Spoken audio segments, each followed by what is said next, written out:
Assalamualaikum warahmatullahi wabarakatuh. Perkenalkan, nama saya Farida Perdana, NIM 180574201019. Di sini saya akan memaparkan tugas dari Pak Irman, yaitu tentang hak asasi manusia.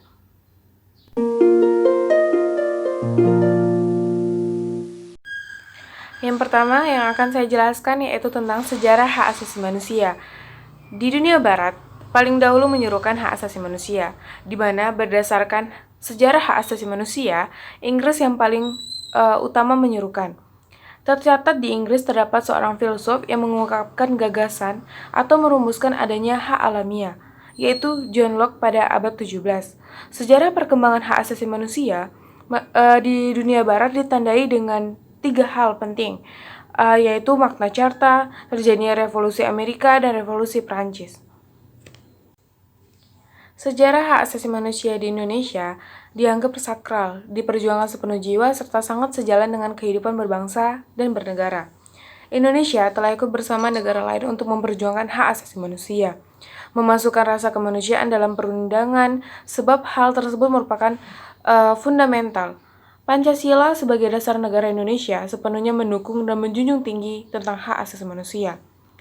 Di awal kemerdekaan Indonesia, tokoh seperti Muhammad Hatta merupakan orang yang paling vokal dalam menyuarakan hak asasi manusia. Indonesia dalam memperjuangkan haknya sebagai bangsa harus melewati beberapa fase, seperti halnya pembentukan organisasi. Organisasi yang didirikan tersebut mewadahi banyak orang di mana untuk merasa sadar bersama-sama memiliki hak yang harus diperjuangkan dan dicapai. Organisasi-organisasi yang dibangun memperjuangkan hak-hak masyarakat dengan cara berbeda, namun pada hakikatnya memiliki tujuan yang sama, untuk menghapuskan kolonialisme di tanah Indonesia.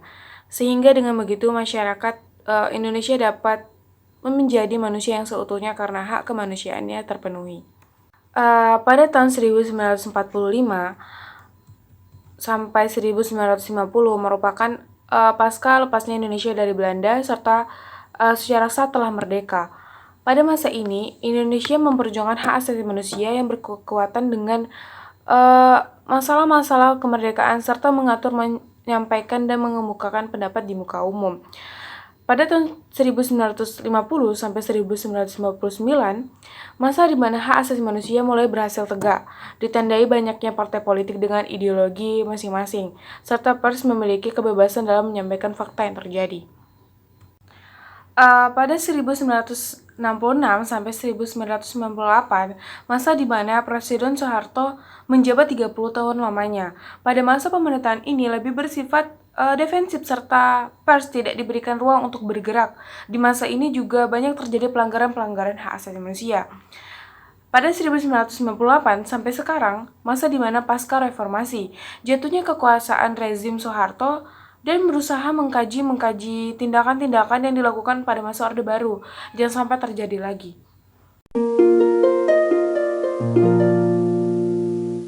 Yang kedua, pembahasan kedua yaitu tentang pengertian hak asasi manusia.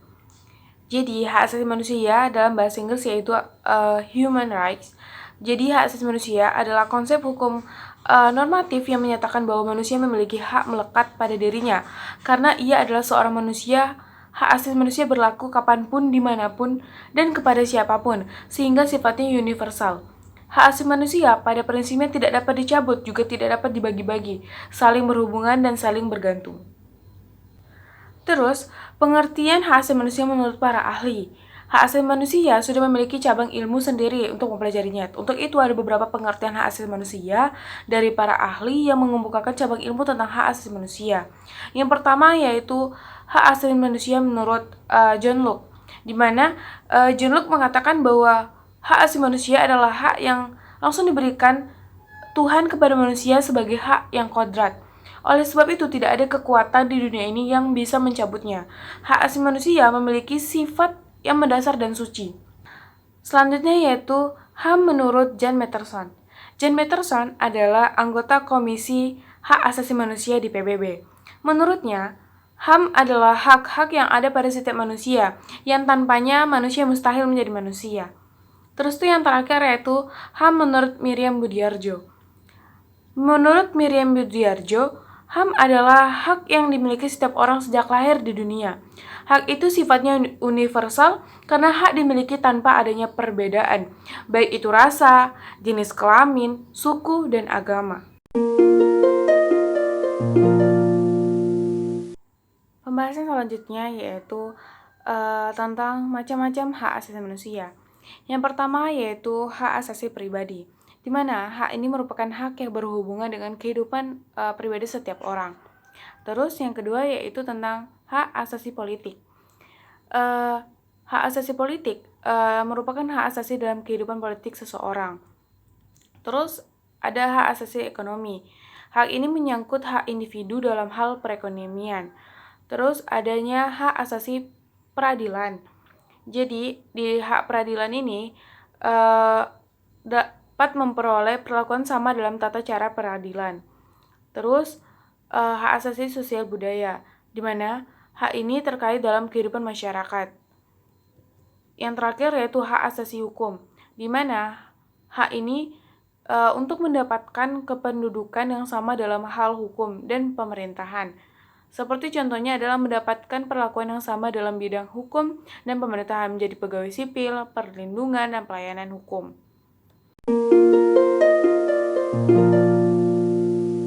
Selanjutnya yaitu tentang kasus HAM.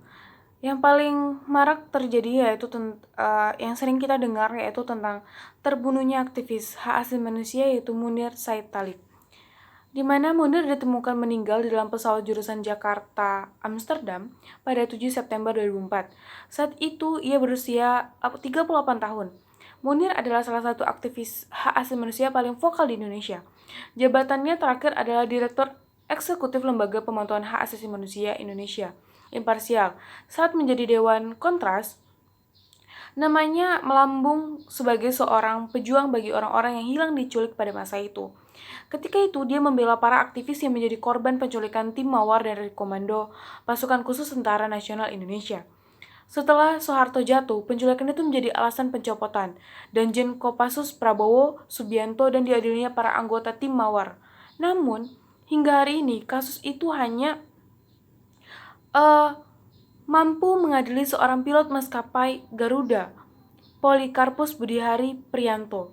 Poli mendapat vonis hukuman 14 tahun penjara karena terbukti berperan sebagai pelaku yang meracuni Munir dalam penerbangan menuju Amsterdam. Namun banyak pihak yang meyakini Poli bukan otak pembunuhan.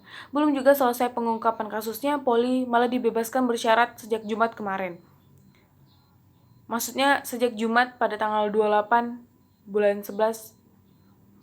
Pada Juli 2004, Komnas HAM mengeluarkan laporan penyelidikan Pro Justia atas dugaan adanya kejahatan terhadap kemanusiaan di Wamena. Kasus tersebut dilaporkan setelah 9 orang terbunuh.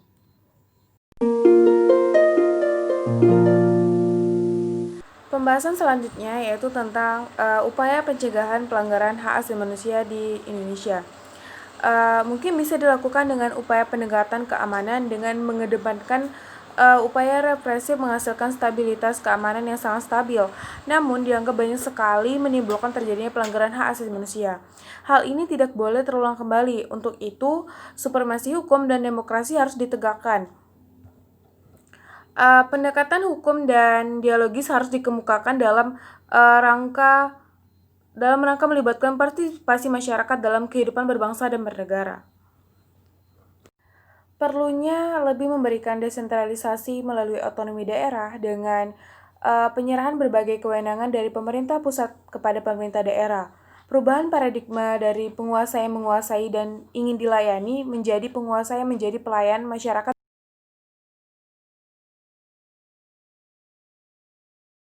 Sekian dari video saya. Jika ada kurang kata mohon dimaafkan. Wabillahi taufiq walhidayah. Wassalamualaikum warahmatullahi wabarakatuh.